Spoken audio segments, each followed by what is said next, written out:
Olá, que a graça e a paz do nosso Senhor e Salvador Jesus Cristo esteja com você e toda a sua família. Estamos de volta. Mais uma semana abençoada diante do Senhor. E a minha oração é que o Senhor esteja falando conosco para a honra e glória dele. Nesta semana, nós temos a nossa reunião de liderança de serviço. Atenção, gente, não esqueçam, estaremos na próxima terça-feira reunidos às 20 horas. E temos duas aniversariantes nessa semana, Amanda e Elisângela. A minha oração, tanto para Amanda como Elisângela, ou como para Elisângela, é que o Senhor esteja abençoando tremendamente a vida de vocês. Que a fala do Senhor seja a fala de vocês. Que o comportamento que o Espírito Santo dá para vocês seja o comportamento de transformação de outras vidas. Parabéns, Amanda, parabéns, Elisângela, que o Senhor renove sempre o espírito de vocês. Irmãos, nós estamos caminhando, falando sobre graça, sobre esperança, temos falado sobre o parâmetro da salvação, ou seja, a gente está falando sobre amor, e eu quero dar uma continuidade no texto que eu iniciei domingo. Domingo passado nós falamos sobre 1 Coríntios capítulo 13, nos versos 1 a 8, e dei umas pinceladas no texto que eu vou ver hoje. E aí, torna a dizer, esse texto vem como ligação para o texto de Hebreus capítulo 5, a partir do verso 11, que a gente vai caminhar um pouquinho dentro dele, né? Então, quero chamar a sua atenção. 1 Coríntios capítulo 13, nos versos 8 a 12, diz assim: O amor nunca perece, mas as profecias desaparecerão, as línguas cessarão, o conhecimento passará, pois em parte conhecemos e em parte profetizamos. Quando, porém, vier o que é perfeito, o que é imperfeito desaparecerá. Quando eu era menino, falava como menino, pensava como menino e raciocinava como menino. Quando me tornei homem, deixei para trás as coisas de menino. Agora, pois, vemos apenas um reflexo obscuro como em espelho. Mas então veremos face a face. Agora conheço em parte. Então conhecerei plenamente da mesma forma com que sou plenamente conhecido. Nós estamos numa continuidade, né, sobre esperança e amor.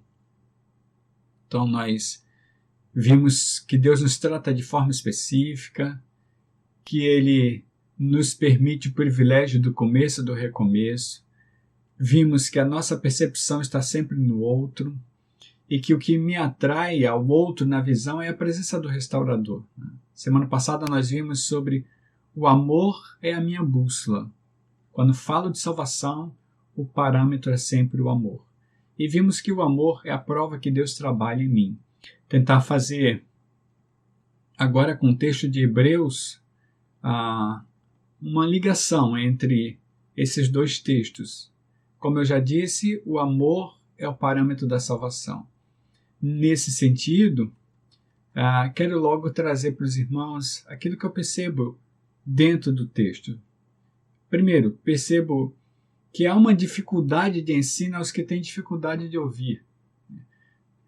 Quando nós falamos sobre 1 Coríntios capítulo 13, principalmente dos versos 1 a 8, muitos não percebem o texto como prática de vida.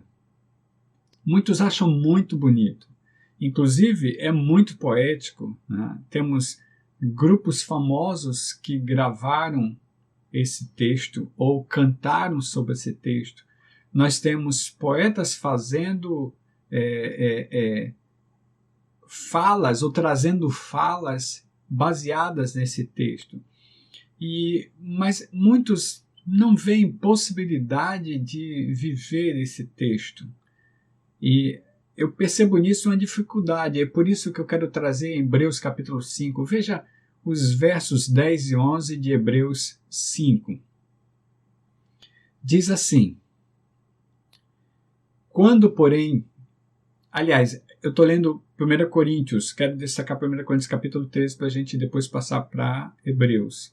Quando, porém, vier o que é perfeito, o que é imperfeito desaparecerá. Quando eu era menino, falava como menino, pensava como menino e raciocinava como menino.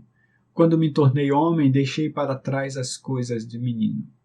Agora sim, Hebreus capítulo 5, no verso 11, quando o escritor de Hebreus diz assim: quanto a isso, temos muito o que dizer, coisas difíceis de explicar, porque vocês se tornaram lentos para aprender.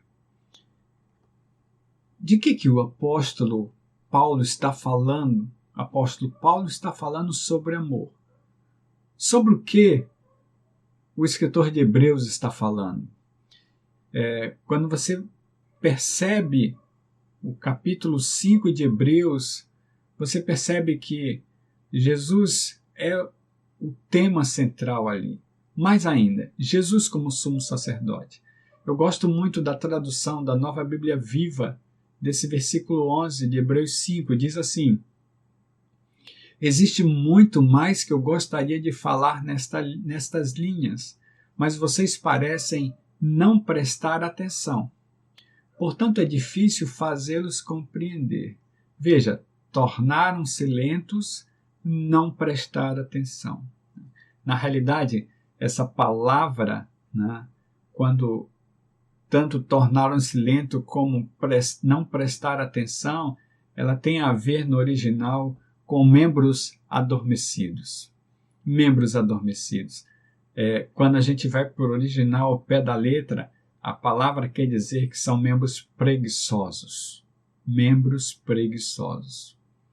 Aqui a gente não está trazendo uma questão de intelecto. A fala não é em relação ao intelecto, mas de entendimento espiritual, de não compreender a mente de Cristo.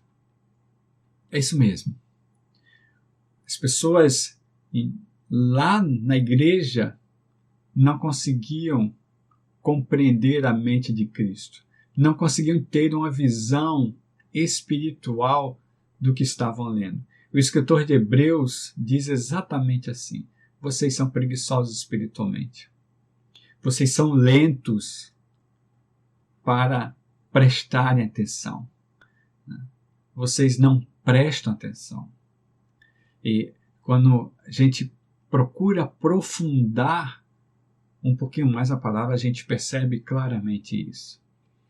Veja, a chave linguística do Novo Testamento grego destaca que não é uma questão do que eles são por natureza, mas do que eles se tornaram por causa das suas faltas. É exatamente isso que o escritor de Hebreus diz. Vocês se tornaram lentos. Vocês não creram na palavra de certa forma que vocês foram endurecendo aos poucos. Talvez a gente esteja falando de endurecimento de coração mesmo. Talvez a gente esteja falando de endurecimento de mente, de pessoas que não creem exatamente no que está escrito. A gente percebe que a qualidade do ensino é prejudicada devido à dificuldade espiritual dos ouvintes ou dos leitores. São pessoas que não entendem do que se trata o texto. Por exemplo, no que se trata capítulo 5 de Hebreus. Se a gente pega um pouquinho lá do final do capítulo 4, a gente já vai perceber que Jesus é o nosso sumo sacerdote. É disso que o escritor de Hebreus está falando sobre isso. No capítulo 5, verso 2, é destacado o seu compadecimento pelos errantes. Nós estamos nos que se desviaram. Sua oferta de sacrifício pelos nossos pecados, capítulo 5, verso 3. Seu relacionamento com o Pai, capítulo 5, versos 4 a 10. Sua identificação com o sacerdote Melquisedeque, capítulo 5, verso 10. E no capítulo 5, verso 9, o escritor de Hebreus destaca que Jesus é fonte de salvação eterna para todos. Como assim? O escritor de Hebreus simplesmente olha para a igreja e diz: vocês se tornaram lentos para entender. A gente está falando claramente de apostasia, o texto está tratando disso. Como simplesmente se olha para a palavra de Deus e não se percebe condição de ser praticada? Capítulo 4, verso 16 de Hebreus, o escritor diz assim: assim aproximemo-nos do trono da graça com toda a confiança, a fim de recebermos misericórdia e encontrarmos graça que nos ajude no momento da necessidade. Confiança, fidelidade, fé. A gente está falando que, de repente, os irmãos que esse texto referencia não criam exatamente no que estava escrito. E se você for para o começo do capítulo 6, você vai perceber exatamente assim. Isso me lembra o apóstolo Paulo aos próprios moradores de Corinto, quando ele diz no capítulo 3, no verso 1, irmãos, não lhes pude falar como a espirituais, mas como a carnais, como crianças em Cristo. Como a crianças em Cristo. Da mesma forma que o escritor de Hebreus trata. Me faz lembrar exatamente 1 Coríntios capítulo 3, verso 11. Aliás, 13. 1 Coríntios 13, o texto que nós estamos lendo, no verso 11. Quando eu era menino, falava como menino, pensava como menino e raciocinava como menino. Quando me tornei homem, deixei para trás as coisas de menino. Não é raro encontrarmos no nosso meio irmãos de 5, 10, 15, 20 anos que continuam com comportamento de meninos. Meninos espirituais, meninas espirituais, não conseguem entender a palavra de Deus. Pessoas que ano após ano leem Bíblia, participam de cultos, trabalham no ministério, participam de grupos de oração, fazem parte de células, estudos atrás de estudos, acampamentos atrás de acampamentos, encontros atrás de encontros, congresso atrás de congressos. Mas continuam meninos e meninas espiritualmente falando. Irmãos, precisamos perceber essas informações. Porque eu entendo que essa dificuldade impede maturidade.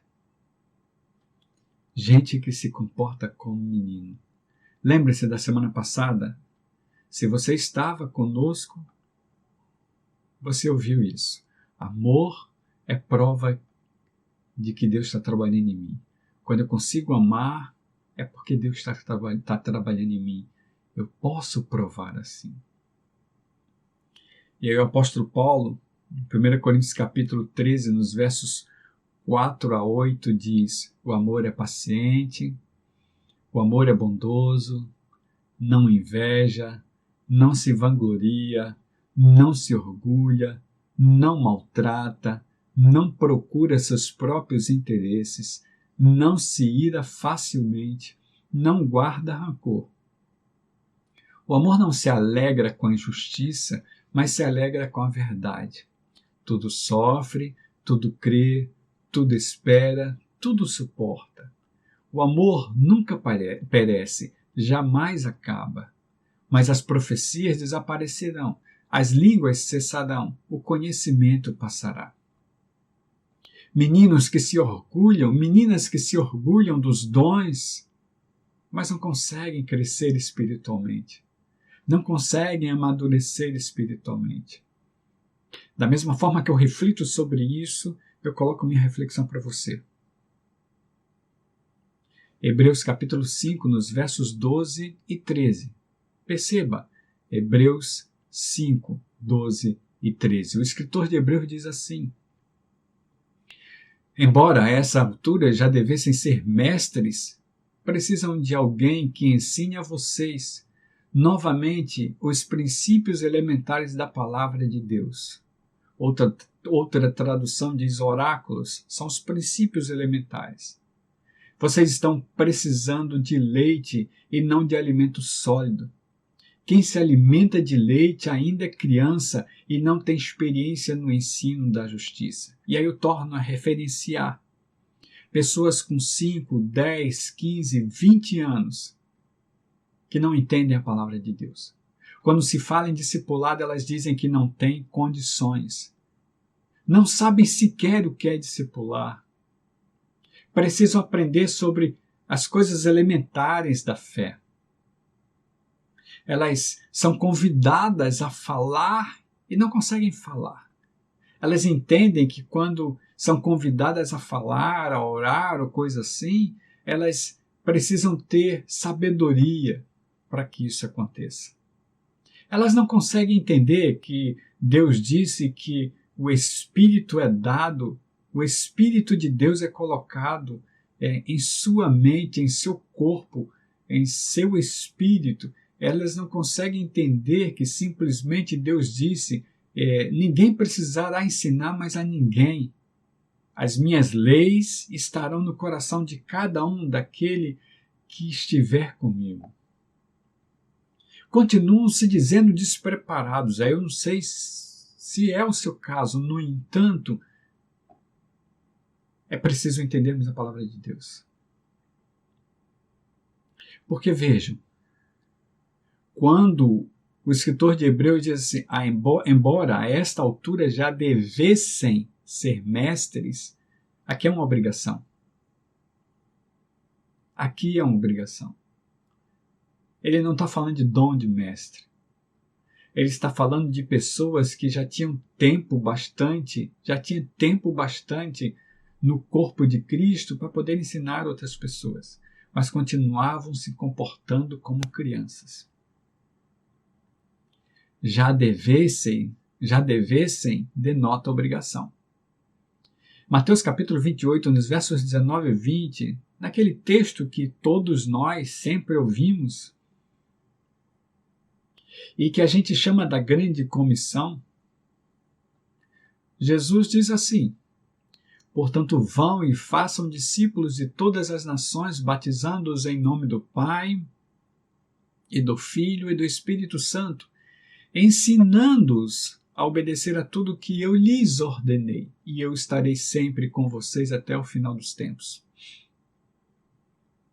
Agora, percebamos falas específicas aqui, direcionadas. Vão. Não é pedido, é ordem. É ordem. Vão, façam discípulos. O que é ser discípulo? Quem é o discípulo? É aquele que aprende com Cristo, imita os passos do Mestre. E aí Jesus diz, vocês precisam fazer discípulos. No verso 20 ele diz assim, ensinando-os a obedecer tudo o que eu lhes ordenei. Ou seja, para que nós ensinemos, temos que obedecer. Ele está falando que aquele que faz discípulo entende claramente que ele obedece ao Mestre. E a experiência dela, a vivência dela, que é usado pelo Senhor para transformar novas vidas. A gente não está falando de evangelismo aqui, a gente está falando de desenvolvimento de vidas em Cristo, de novas criaturas. O que é o evangelismo? É a prática da minha vida na palavra do Senhor. O evangelismo é as pessoas olharem para mim e entenderem que eu pratico as boas novas e elas querem ter isso também. 1 Coríntios capítulo 3, nos versos 2 e 3.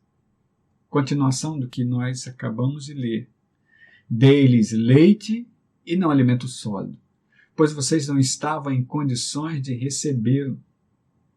De fato, vocês ainda não estão em condições, diz o apóstolo Paulo à igreja de Corinto, porque ainda são carnais. Porque visto que a inveja e divisão entre vocês não estão sendo carnais e agindo como mundanos, veja que era uma igreja que se orgulhava muito dos dons, não faltava nenhum dom. O apóstolo Paulo mesmo fala sobre isso. Não falta nenhum dom para vocês. Era uma igreja que se gabava pelo que o Senhor fazia no meio dela. Mas o apóstolo Paulo diz: vocês continuam crianças. Vocês não são tratados por mim como espirituais. Vocês não são maduros. Não conseguem ter comida sólida.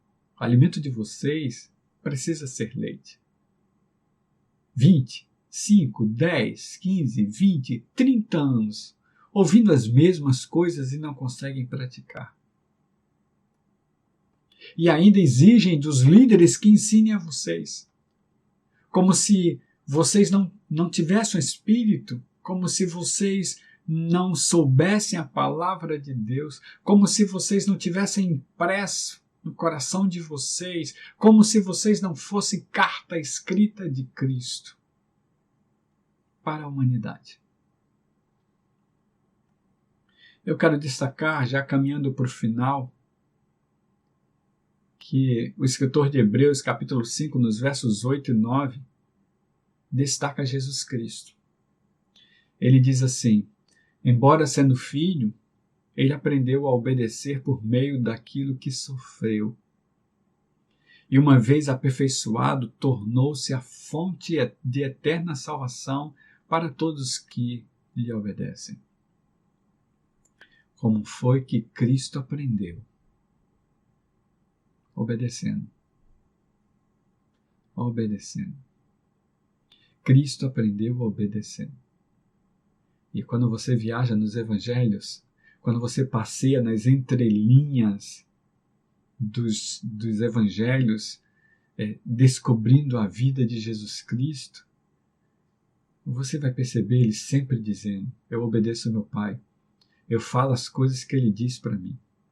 E sempre ele vai dizer para os seus discípulos, e diz para nós: vocês terão meu Espírito. Esperem o conselheiro, o ajudador, o advogado. Quando vocês estiverem diante de dificuldades e precisarem que falem, vocês simplesmente abram a boca e deixem que o Espírito de Deus fale por vocês. Não se preocupem. O apóstolo Paulo diz que a sabedoria do corpo não é a sabedoria humana. A sabedoria do corpo de Cristo é a sabedoria do Espírito, mas muitos de nós, aliás, a grande maioria de nós ainda acha que precisa ter a sabedoria do mundo para poder falar de Cristo. Não precisa.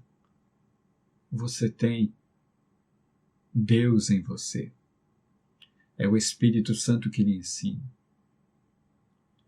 E se Deus me separa aqui, é exatamente para dizer isso para você.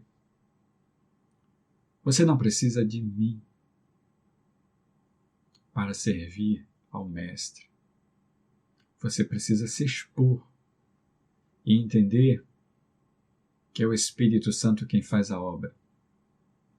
Você não precisa de curso de discipulado, você não precisa de classe de discipulado para discipular. Se você prestar atenção, capítulo 6 de Hebreus, se você aprende a base da fé, você já está pronto, já está pronta para disseminar a palavra de Deus, para semear e para testificar através de sua vida, vida eterna. Enfim, irmãos, percebam que o fato de ensinar tem a ver com obediência. E talvez muitos de nós não ensinem exatamente por causa disso, porque tem dificuldade de obedecer. Muitos de nós somos lentos no entendimento. Mas não tem nada a ver com sabedoria ou com intelecto, quero dizer. Não tem nada a ver com intelecto. Tem a ver com lentidão espiritual. Tem a ver com letargia. tem a ver com membros dormentes, com membros preguiçosos, infelizmente. E a minha fala vai no sentido de reflexão para mim primeiro. E para que você, meu irmão, minha irmã, entenda que você tem o Espírito, e é Ele quem faz o restante. Eu quero concluir. Hebreus capítulo 5, verso 14. O escritor de Hebreus diz: mas o alimento sólido é para os adultos, os quais pelo exercício constante tornaram-se aptos para discernir tanto o bem quanto o mal. Vou repetir. Mas o alimento sólido é para os adultos, os quais pelo exercício constante tornaram-se aptos para discernir tanto o bem quanto o mal. Ou seja, o amor, ou aliás, o adulto é aquele que exercita constantemente a sua obediência, a sua confiança, a sua fé em Cristo Jesus. Se torna apto, adulto, maduro, para discernir tanto o bem quanto o mal. Ou seja, entender a justiça de Deus. Entender a justiça de Deus. O maduro não precisa estar correndo atrás de reuniões, de pessoas, para entender o que Deus quer para si. Porque ele entende através da palavra, ele tem o Espírito, ele tem a experiência no Espírito. E ele sabe discernir claramente o que precisa ser feito dentro da palavra de Deus. É exatamente assim, irmãos. E eu quero findar com Hebreus capítulo 6, os versos 1 e 2. Na realidade, esse texto vem para provocar a você, para ler Hebreus capítulo 5 e adentrar em Hebreus capítulo 6. O escritor de Hebreus diz assim: portanto, deixemos os ensinamentos elementares a respeito de Cristo e avancemos para a maturidade, sem lançar novamente fundamento de arrependimento do ato que conduzem à morte ou de atos que conduzem à morte. Da fé em Deus, da instrução a respeito de batismo, da imposição de mãos, da ressurreição dos mortos e juízo eterno. O que ele está querendo dizer aqui é: não precisa ficar conversando sobre essas coisas. Você não precisa estar discutindo sobre essas coisas. Você precisa saber sobre os ensinos elementares. Caminhe para a maturidade e deixe que Deus cuide de sua vida. Perceba, quando ele diz: avancemos para a maturidade, sem lançar novamente os fundamentos. Não duvide, não discuta, amadureça tudo isso. Arrependimento sobre pecado, sobre fé em Deus. Instrução a respeito de ter Cristo e, como consequência, ser batizado. Para que ficar discutindo sobre imposição de mãos? Da ressurreição dos mortos? Você precisa crer nisso. Crer. E o Espírito Santo de Deus com certeza vai lhe mostrar. Vamos orar?